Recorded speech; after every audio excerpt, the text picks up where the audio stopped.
Okay, let's unpack this. You know that feeling, right? That swirl of stress, the knot of anxiety, maybe dealing with difficult people, or just navigating big shifts in life that feel overwhelming, Yeah, totally. It's easy to feel like the world is just sort of happening to you. leaving you reacting, just trying to keep your head above water. It's incredibly common, though. Life throws challenges at everyone, and, well, those challenges can definitely test our inner calm and strength, Mm. whether it's external pressures, unexpected events, or just the sheer amount of information we process daily, that feeling of being overwhelmed. Yeah, a lot of people experience that. And that's exactly what we're diving into today. We've got a stack of source materials shared by a listener, all focused on understanding ourselves better, figuring out how to navigate these, tough feelings, and crucially, building inner strength. Right. And these sources cover a wide range. They look at common mental health concepts, but also give really practical tips for staying calm, handling the inevitable changes life throws at us. So, our mission here is to go through these sources, pull out the most important nuggets of knowledge, Oh. and essentially give you, the listener, a shortcut to being well informed about how you can navigate your own inner life and the world around you more effectively. Let's do it. Where should we start? So let's jump right into that inner landscape the sources describe. A big point they make up front is how common mental health challenges actually are. Yes, they really emphasize that these aren't niche issues at all. Mental health problems can affect anyone, regardless of background. Right. And importantly, the sources state they're often manageable.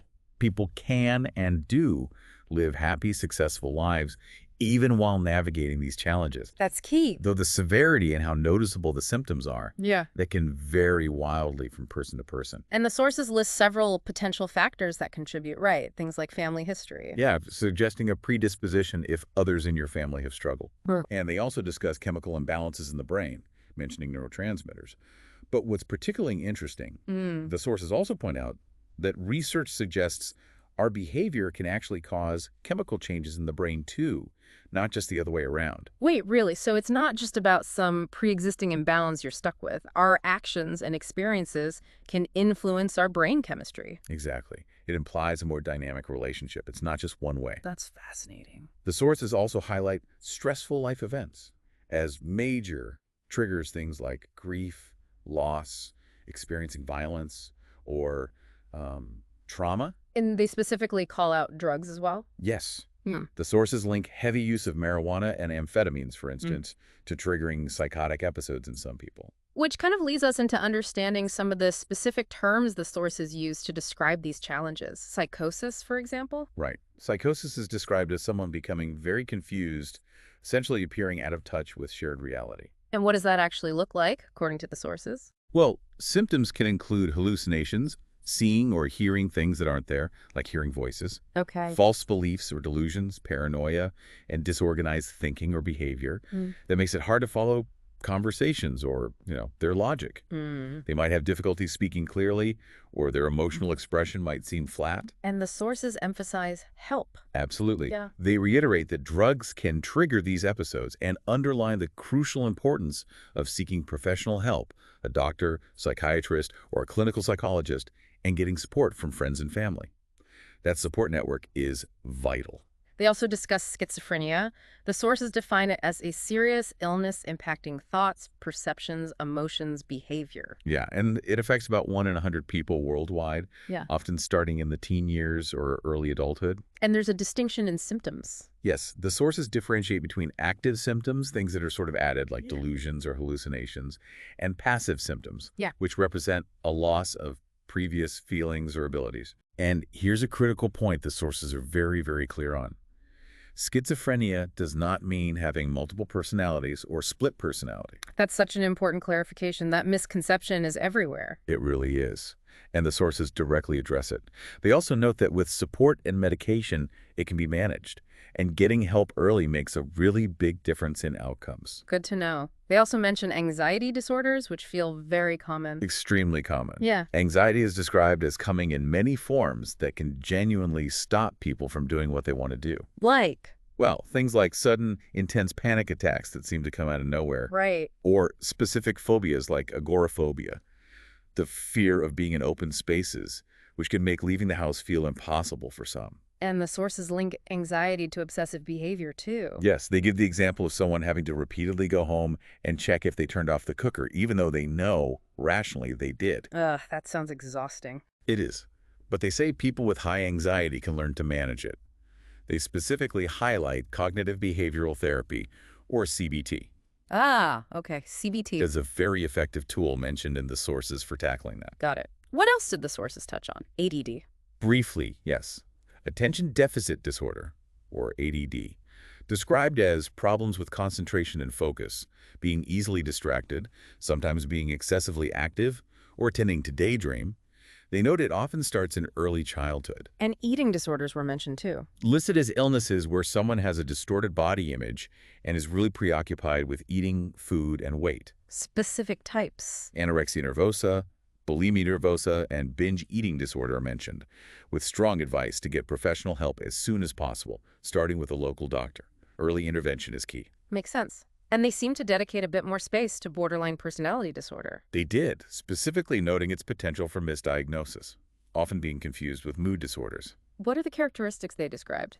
Things like wide mood swings, inappropriate or intense anger, chronic feelings of emptiness, suicidal or self-harming behavior, Okay. impulsive and often self-destructive actions, unstable relationships and self-image, a strong fear of abandonment, and sometimes periods of paranoia or losing touch with reality. It's a complex picture. And they quickly listed some other personality disorders mentioned in the sources too, right? Defined by core patterns. Yeah, a brief overview. Antisocial, histrionic, which is excessive emotion, attention-seeking, narcissistic grandiosity, needing admiration, lack of empathy, avoidant social inhibition, feeling inadequate, very sensitive to criticism, Okay.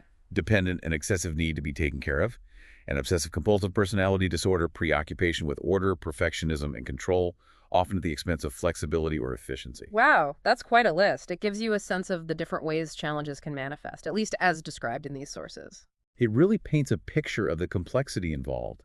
And actually, before we move on to navigating specific challenges, the sources make a really strong point about the cost of anger. Ah, yes, the physical and mental cost. They say being constantly angry, whether you show it or bottle it up, it puts your body under tremendous stress. Exactly. This chronic stress reaction can lead to actual physical problems, high blood pressure, hyperacidity, constant headaches.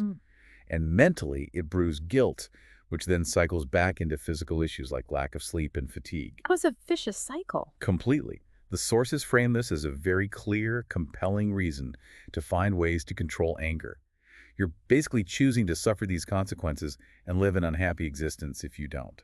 That's a pretty powerful motivator to make a change. It certainly is. Okay, so we've touched on some of the inner landscape points from the sources. Let's maybe transition to navigating some specific daily challenges they discuss. How about starting with what makes social anxiety so hard to overcome? Yeah, the sources really dig into the barriers here. The first big one is just unhelpful thoughts. Okay. People get stuck thinking really negative things about themselves. I'm dull, I won't have anything interesting to say, I'm making a fool of myself. Right. These thoughts just slash confidence before the interaction even starts and while it's happening. It prevents them from ever really testing those fears. And then they replay it afterwards. Totally. They replay everything afterward, analyzing it, and usually assuming the worst went down. Right. So you predict failure, and that prediction makes you behave in a way that feels awkward, which you then interpret as proof you failed. It's like a self-fulfilling loop. Precisely. That's exactly it. The second major barrier the sources identify is avoidance. Which makes sense, right? If something makes you anxious. You avoid it. It's completely understandable. Yeah.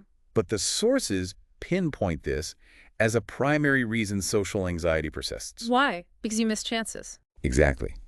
By avoiding, you miss opportunities to have positive social experiences that could actually disprove those negative thoughts. You never get contradictory evidence. And the longer you avoid, The more terrifying those situations become in your mind. It just builds and builds. so you never get the chance to gather evidence against your fears. Okay. The third barrier mentioned in the sources is using safety behaviors. What are those? These are the actions people take during social situations to try and feel safer. Things like trying to blend into the background, being unusually quiet, sticking rigidly to the one person they know, avoiding eye contact, or maybe relying on alcohol to loosen up, that kind of thing. They feel helpful in the moment, like a crutch, maybe. Exactly, temporary relief. But the sources highlight they're unhelpful in the long run. How so? Well, they prevent you from discovering you can actually cope without them. And even if an interaction goes okay, you're likely to credit the safety behavior. Oh, it was fine because I stayed quiet. Right. Instead of crediting your own capability. Yeah. Plus, they can create those self-fulfilling prophecies we talked about. Ah, okay. Like Well, if you're unusually quiet and avoid eye contact, people might interpret that as you being distant or uninterested. which then confirms your fear that you can't connect. Exactly. When Okay. really it was the behavior driven by anxiety causing that outcome. That's a really subtle but powerful point. Wow. And the last barrier the sources identify for social anxiety is increased self-focus. Yeah, this is when someone gets completely fixated on their own physical sensations during social interaction. Like checking if they're blushing. Totally. Hyper aware of whether they're blushing, sweating, stammering, or shaking. They're doing this internal check constantly, hoping to reassure themselves their anxiety isn't visible. But the sources say this intense inward focus actually increases the anxiety. It makes it harder to connect with others, and people tend to wildly overestimate how noticeable their anxiety symptoms actually are to everyone else.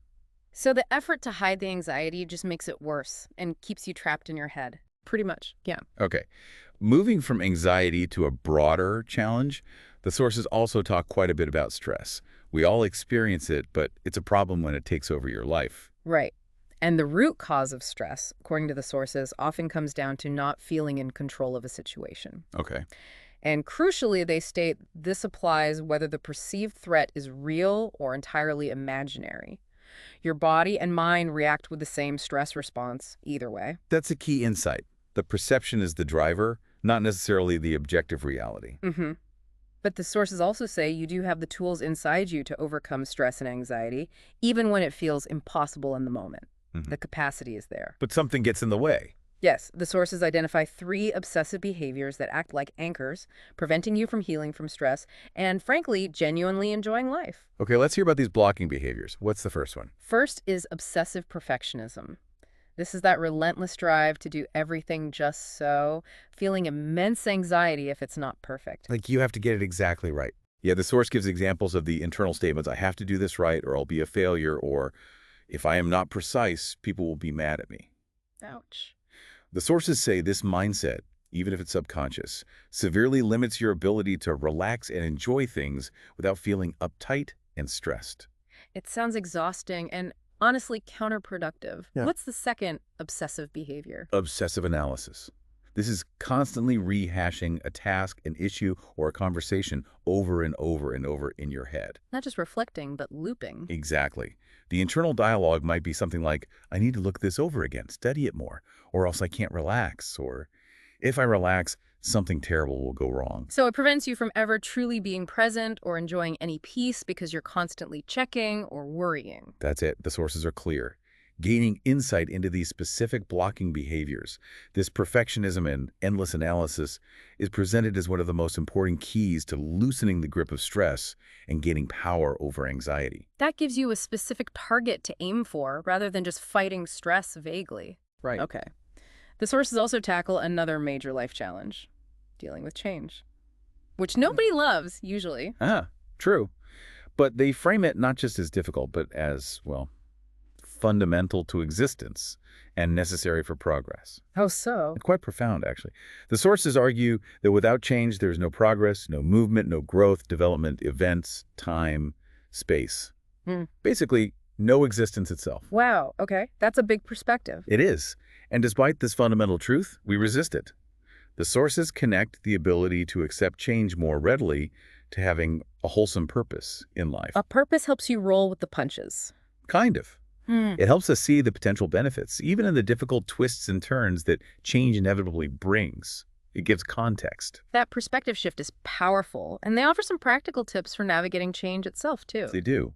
First, don't try to ignore the impact. The sources say you need to accept that the change is real as soon as possible so you can actually start the process of managing it. Don't stick your head in the sand. Makes sense. And if your reaction feels like really intense, The sources suggest understanding why. It might be the cumulative effect of several smaller changes happening at once, piling up. okay. Or it could be hitting something deep, impacting your self-image or the meaning you attach to whatever was lost or changed. So digging a bit deeper into the reaction. Yeah. And a key strategy mentioned is shifting where you feel control. When circumstances change externally, it's natural to feel a loss of control. Definitely. But the sources emphasize that you retain control over your internal thoughts, beliefs, and feelings. Focusing your energy inward on managing your internal state makes you feel more resilient and in charge, regardless of external chaos. Control the controllables, basically. Pretty much.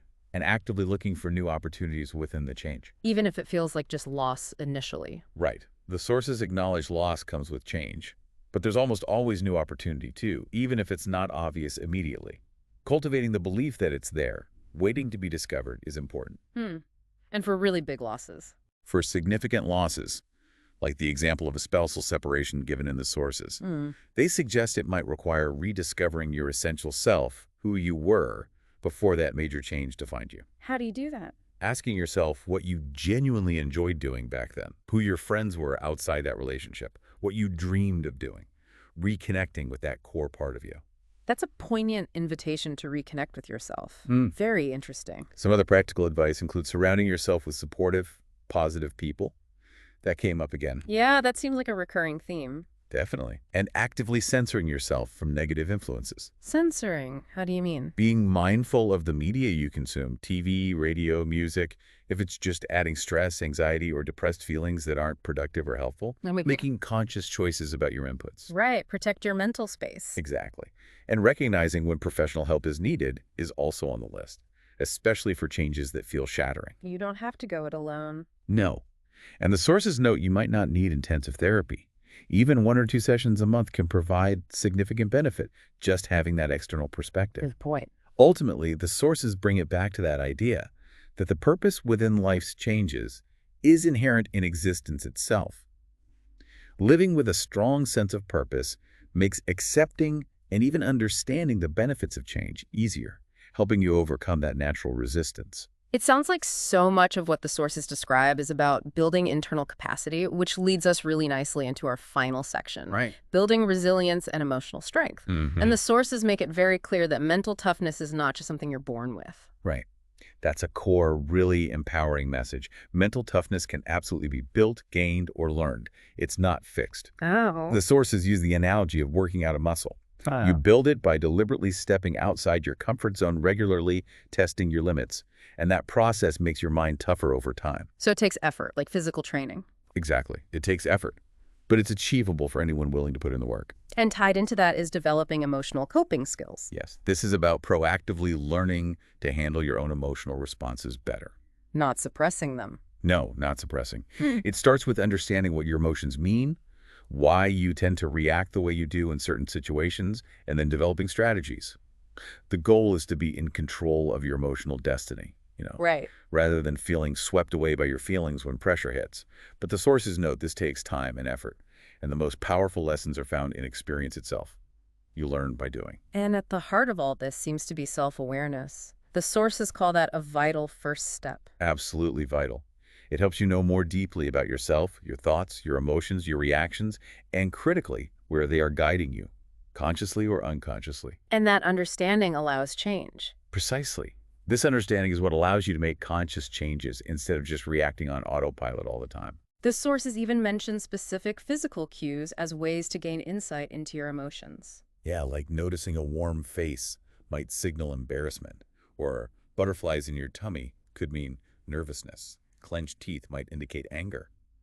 Recognizing these physical signals can give you clues about your internal state, even before you consciously label the emotion. Interesting, like little warning signs. Kind of. And walking, particularly in nature, is suggested as a helpful practice for building self-awareness. Why nature? It gives you quiet space to examine your role in your current life situations at work, socially, in your relationships, without the usual distractions. Just time to reflect. Okay. The sources also discuss how self-awareness can help you uncover subconscious beliefs. These are attitudes and ideas absorbed from your environment, family, school, jobs, society that you might operate under, but which aren't truly your own beliefs. And becoming aware helps. It helps you feel more confident expressing your genuine ideas, because you can start to differentiate what's truly yours versus what you've just absorbed. Makes sense. And self-awareness opens your mind to new perspectives, helping you move beyond maybe limited ways of thinking. It's also strongly connected to self-esteem. How so? Well, the sources note that self-esteem is often based on what we perceive others think of us.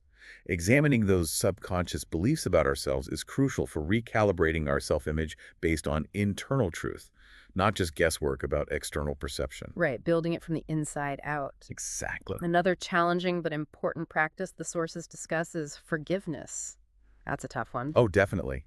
The sources acknowledge how difficult it can be, especially if you don't receive an apology, or the person's no longer in your life, or even passed away. So why do it? They frame forgiveness as a powerful tool for facilitating your own healing and empowerment. It doesn't excuse the harmful action. It's about releasing yourself from the hold that resentment or anger has over you. It's for you, not necessarily for them. Okay, that's a crucial distinction.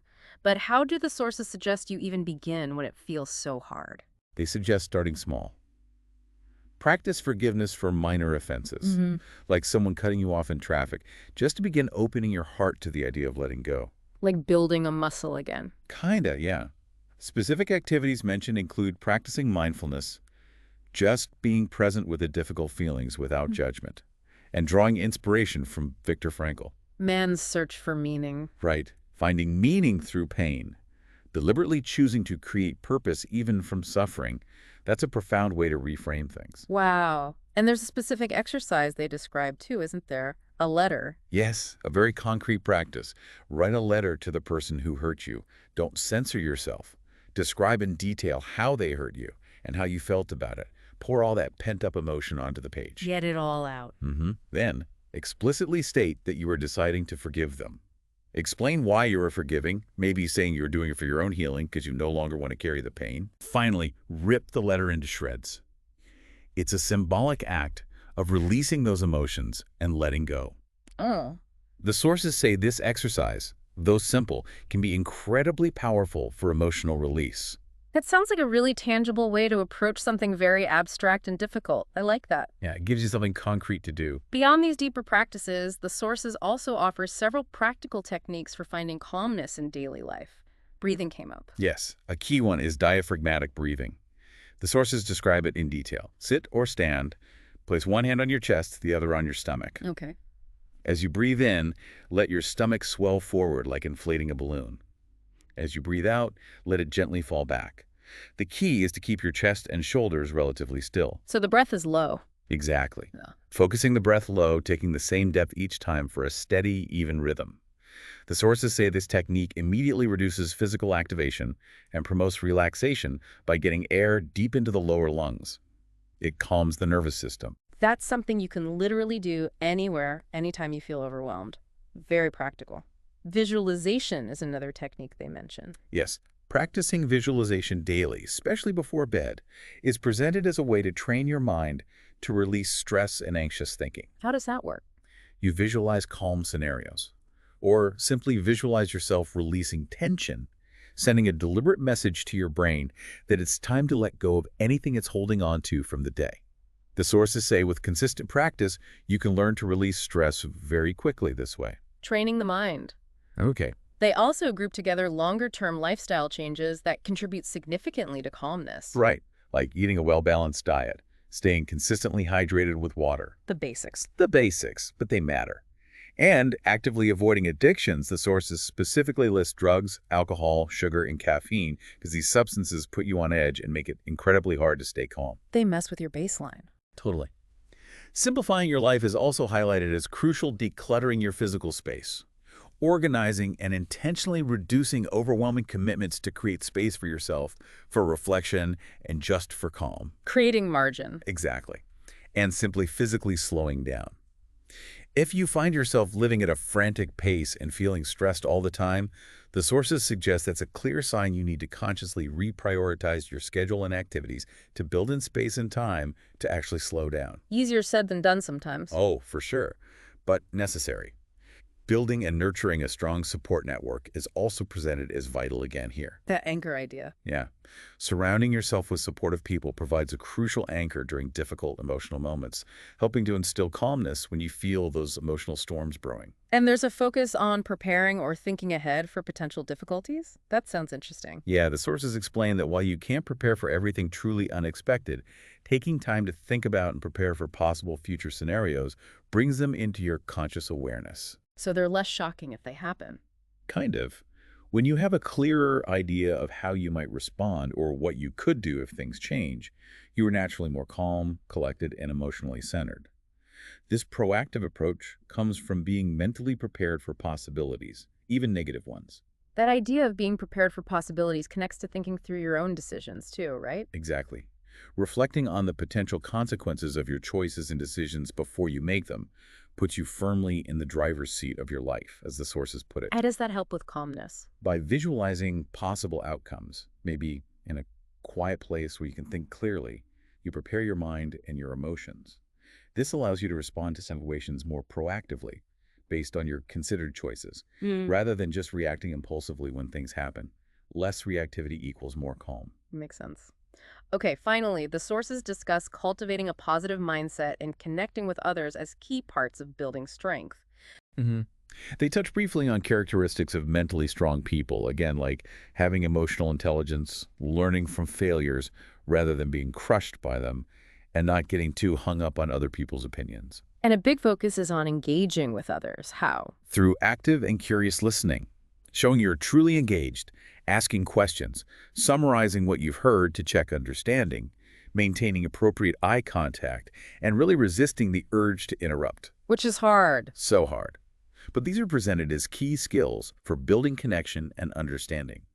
Listening well. They even include some basic cues for reading people's body language and eyes drawn from the sources. What kind of things? Things like, uncrossed arms and legs, or leaning in, generally indicating openness or positive feelings. Okay. Crossing arms or legs, feet pointing away or touching the face or neck, Yeah. potentially suggesting negative feelings or distrust. Just potential cues, of course. And eyes. Eye cues mentioned include dilated pupils suggesting interest.